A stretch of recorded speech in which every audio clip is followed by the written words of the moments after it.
حتیٰ کہ cheque book بھی اصلی لگ رہی تھی۔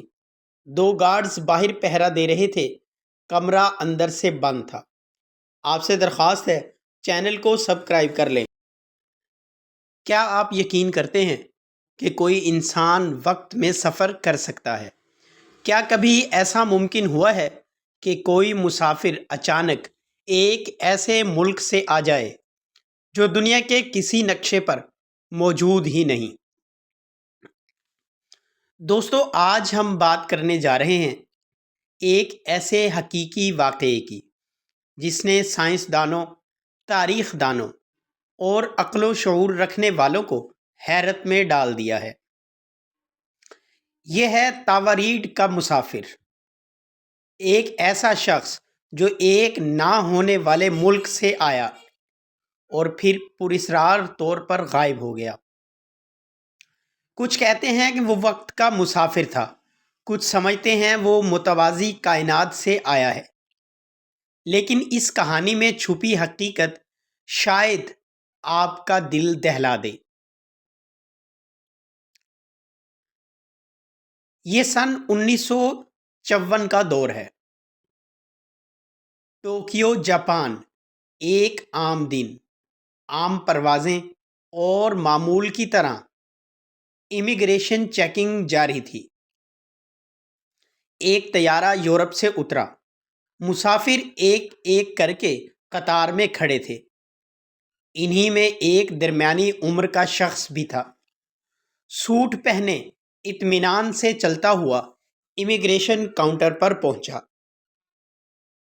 آفیسر نے اس کا پاسپورٹ مانگا، پاسپورٹ کھولا اور بس پھر اس کی آنکھیں پھٹی کی پھٹی رہ گئیں۔ پاسپورٹ اصلی تھا، مہر بھی درست تھی، لیکن ملک کا نام تاوریڈ تھا۔ افسر نے نقشے چیک کیے، ریکارڈ نکالے، مگر ایسا کوئی ملک موجود ہی نہیں تھا۔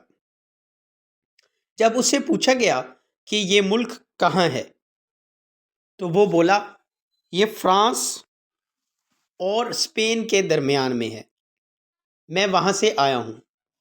افسر نے نقشہ دکھایا جہاں انڈورا تھا۔ وہ شخص مسکرایا اور کہا، یہ غلط ہے، انڈورا نہیں، تاوریڈ، ہمارا ملک 1000 سال سے موجود ہے۔ پورا ایئرپورٹ سیکورٹی الرٹ میں آ گیا۔ پولیس، انٹیلیجنس اور امیگریشن آفیسرز نے گھنٹوں تک سوالات کیے، لیکن اس شخص کے پاسپورٹ پر لگے ویزے، اس کے بینک کے دستاویزات، حتیٰ کہ چیک بک بھی اصلی لگ رہی تھی۔ افسران نے فیصلہ کیا کہ اسے حراست میں لیا جائے۔ اسے شہر کے ایک ہوٹل میں کمرہ دیا گیا۔ 2 گارڈز باہر پہرا دے رہے تھے، کمرہ اندر سے بند تھا۔ ونڈوز پر لوہے کی سلاخیں موجود تھیں، لیکن اگلی صبح جب دروازہ کھولا گیا، کمرہ خالی تھا۔ نہ وہ شخص، نہ اس کا سامان، اور نہ وہ پاسپورٹ جو کسی دنیا کے ملک سے تعلق رکھتا تھا۔ پولیس نے پورے علاقے کی تلاشی لی، ایئرپورٹ کی ریکارڈنگ دیکھی، لیکن اس شخص کے نکلنے کا کوئی ثبوت نہیں ملا۔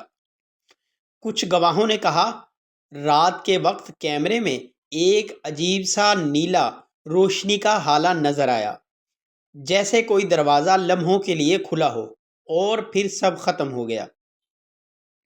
یہ واقعہ جاپان کی فائلوں میں آج بھی انسولوڈ مسٹری آف ٹاوریڈ مین کے نام سے موجود ہے۔ وقت کے سفر کی کہانیاں صدیوں پرانی ہیں۔ قرآن پاک میں بھی حضرت سلیمان علیہ السلام کے ایک وزیر آصف بن برخیا کا ذکر آتا ہے، جو پلک جھپکنے میں ملکہ سبا کا تخت لے آئے۔ یہ بھی وقت اور فاصلے سے ماوراء طاقت کی ایک مثال ہے۔ کیا تاوریڈ کا شخص بھی کسی ایسے ہی دراڑ سے گزرا؟ کیا کائنات میں کبھی کبھار ٹائم سلپ یعنی وقت کی دراڑ کھل جاتی ہے، جہاں لمحہ بھر کے لیے ماضی، حال اور مستقبل ایک ہو جاتے ہیں؟ سائنسدان آج بھی اس راز پر تحقیق کر رہے ہیں۔ دنیا کے لیے کئی دہائیاں گزر چکی ہوں گی، مگر اس کے لیے شاید چند لمحے۔ کیا تورید کا مسافر بھی ایسی ہی کسی وقت کی سرنگ سے گزرا تھا، یا وہ کسی دوسرے متوازی دنیا سے آیا جہاں نقشہ تھوڑا مختلف ہے؟ کچھ محققین کہتے ہیں دنیا میں کئی ایسے ٹائم سلپ کیسز موجود ہیں۔ کبھی لندن میں دو خواتین اچانک 1901 کے دور میں پہنچ گئیں۔ کبھی پیرس کے ایک ہوٹل میں رات گزارنے والے مسافر اگلے دن جاگے تو دیکھا وہ جگہ صدیوں پرانی ہو چکی تھی۔ وقت ایک راز ہے، ہم سمجھتے ہیں ہم اسے قابو میں رکھتے ہیں، لیکن کبھی کبھی وقت خود ہمیں قابو میں لے لیتا ہے۔ تورید کا وہ شخص شاید کہیں کسی اور دنیا میں جا چکا ہو، جہاں وہ آج بھی یہی کہانی سنا رہا ہو کہ ایک بار وہ زمین پر آیا تھا، جہاں اس کے ملک کا نام کسی کو معلوم نہیں تھا۔ دوستو، اگر آپ کو یقین ہے کہ وقت میں سفر ممکن ہے تو سوچئے، اگر کل آپ جاگیں اور یہ دنیا کچھ مختلف لگے تو کیا پتہ آپ خود کسی اور وقت میں پہنچ چکے ہوں۔ امید کرتا ہوں آج کی ویڈیو بھی آپ کو پسند آئی ہوگی۔ آپ سے درخواست ہے چینل کو سبسکرائب کر لیں اور بیل آئیکن کو ضرور پریس کر دیں تاکہ ہر نئی آنے والی ویڈیو سب سے پہلے آپ تک پہنچ سکے۔